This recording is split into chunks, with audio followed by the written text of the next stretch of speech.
Okay.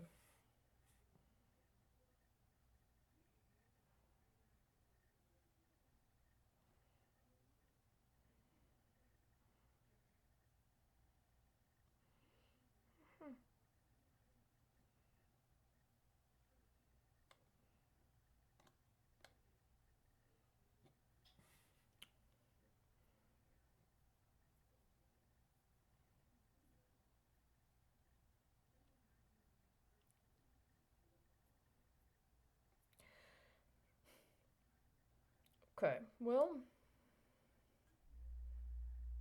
so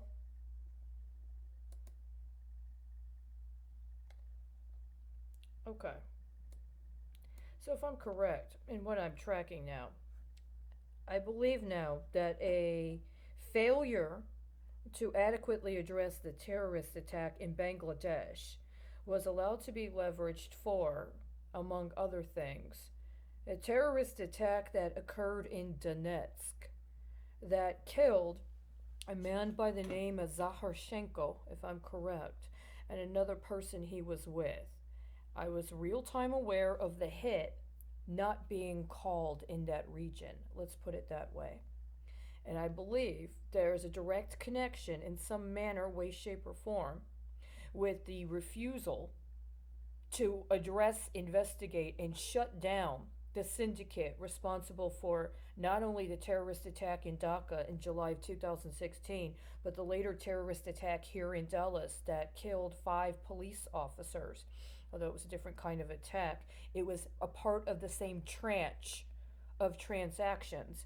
And that, as part of whatever else was happening, it ended up later being able to be made available for financing the assassination of Zaharshenko in Donetsk along with somebody else. This is important because in the fall of 1994, I was a senior in high school. I was attending college at the university, the community college, as in addition to going to high school, and they did a simulation, court martial simulation. I was one of 2 prosecutors. There were 2 defense attorneys. And it was already predetermined from the beginning. It was a script, almost like a play. And it was understood from the beginning that the case involved the prosecuting team losing and that the defense team would win. And the witnesses for both sides were also from that class. Now, there were only 32 or 33 people in my high school class. Um, but me being in this prosecutorial role has been used over and over and over again in my life. And I wasn't aware of it until the last couple of years. And I believe it's literally why I can't get a lawyer to talk to me and they won't let me go to court. I believe that this was literally set up as part of what I just described as that political risk insurance. I believe somebody identified that I might have had the capability to actually be a competent prosecutor or at least a good lawyer. As a matter of fact, the guy who presided over the mock trial, who was in the military and was a JAG court lawyer, specifically said, as part of the feedback we all got afterward, that I would make a really good lawyer. But, things happen, right? And I believe that that's specifically why I can't get a lawyer to talk to me now, and I can't get a day in court. That they set something up on that to give other people leverage through whatever the machinations were to assure that whatever I was prosecuting was scripted to lose. And unless I was in the defensive position, which keeps happening, I keep getting put in the defensive position where I got to fend off all these charges that are actually against other people, including ones that I've requested being investigated or have attempted to prosecute. They keep swapping me out constantly. They've been doing this for the last 5 years. And I say this because if I'm correct, then this would correlate with the time that Lukashenko got into office.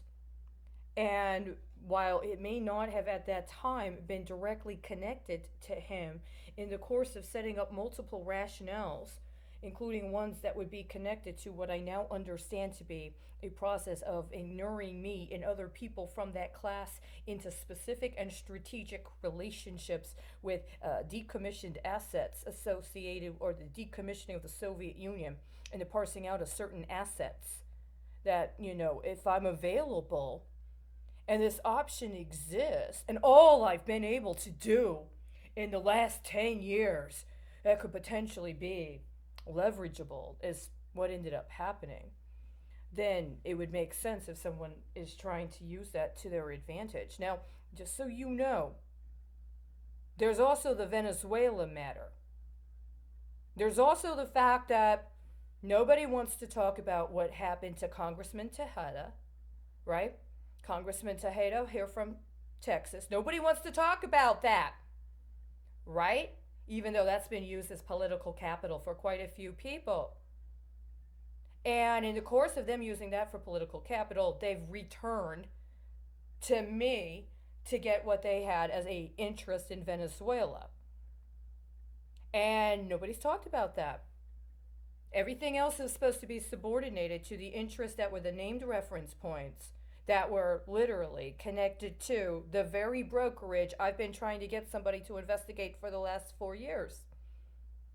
But that would be the second instance I believe they literally, specifically, and strategically used my litigation and attempts to extort me based on past sexual relationships to interfere with elections in other countries. I'm just letting you know, because I did actually make a sincere effort to go to court in order to press charges for racketeering connected to a continuing criminal enterprise responsible for trafficking drugs and attempting to extort people into cooperation with other kinds of illicit activity, up to and including my concern that people were being extorted into acts of money laundering connected to terrorism.